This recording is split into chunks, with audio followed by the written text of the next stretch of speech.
Update sa kasong syndicated estafa kay Neri ibinasura ng korte.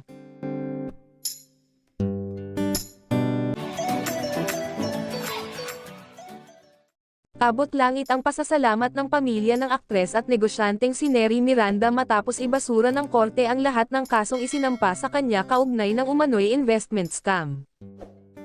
Sa desisyon ng korte, sinabi nitong walang sapat na dahilan upang ituloy ang kaso laban kay Neri, na kilala bilang isang social media influencer at entrepreneur. Matatanda ang noong Nobyembre taong 2024, inaresto si Neri matapos siyang akusahan ng pagkakasangkot sa isang investment scheme sa ilalim ng Dermacare brand. Ayon sa mga reklamo, nanghikayat umano siya ng investors ng walang kaukulang lisensya mula sa Securities and Exchange Commission. Gayunpaman, nakapagpiyansa siya noong Disyembre taong 2024 habang nililates ang kaso.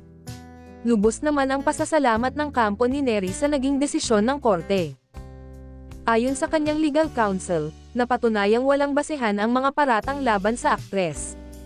Sa ngayon, hindi pa nagbibigay ng pahayag si Neri tungkol sa kanyang pagkakaabsuelto, ngunit tiyak na malaking ginhawa ito para sa kanya at sa kanyang asawang si Chito Miranda. Sa isang post ay nagpahayag si Chito ng kanyang galak sa mabuting balita. Aniya, "Thank you, Lord." Aniya, saksi ang maraming tao sa kabutihang loob ni Neri kaya't hindi raw katakatakang lumabas ang katotohanang wala itong niloloko at kasalanan. Sabi ni Chito, "Thank you, Lord.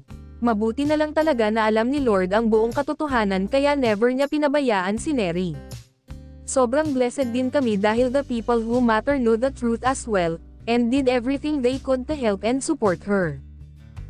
We are so thankful that she was eventually given the chance to defend herself, and her side of the story.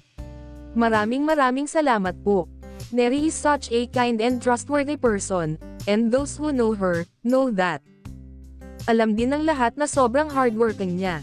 Ang problema lang talaga minsan ay masyado siyang mabait at matulungin, kaya madalas siyang naaabuso, at napapahamak.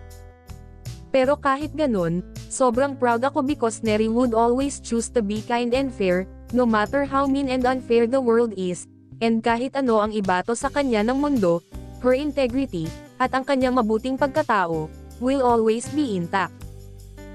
Dagdag pa niya, "To those who chose to stand up and defend my wife, maraming salamat talaga.